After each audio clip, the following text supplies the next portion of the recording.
ببین بچه‌ها، ما برای این لب خط لبش رو تا اینجا کار کردیم. حالا میخوام بهتون یاد بدم چیکار کنید که خط لب به این تمیزی و با ظرافت ایجاد کنید. این ظرافتی هم که شما میبینید با سوزن تکسر نیست، ما با سوزن 3 سر داریم کار میکنیم. ببینید پوست لب رو کاملا صاف میکنم از 3 جهت. زاویه دستم 90 درجه و عمود بر لبه و با حرکات ریز کوکی رفت و برگشت رنگم رو کاشت میکنم.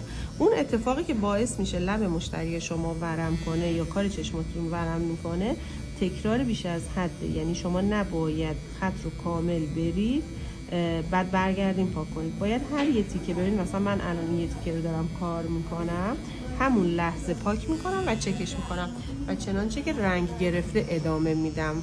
ببینید الان کامل رنگ گرفته، من میرم ادامه خط.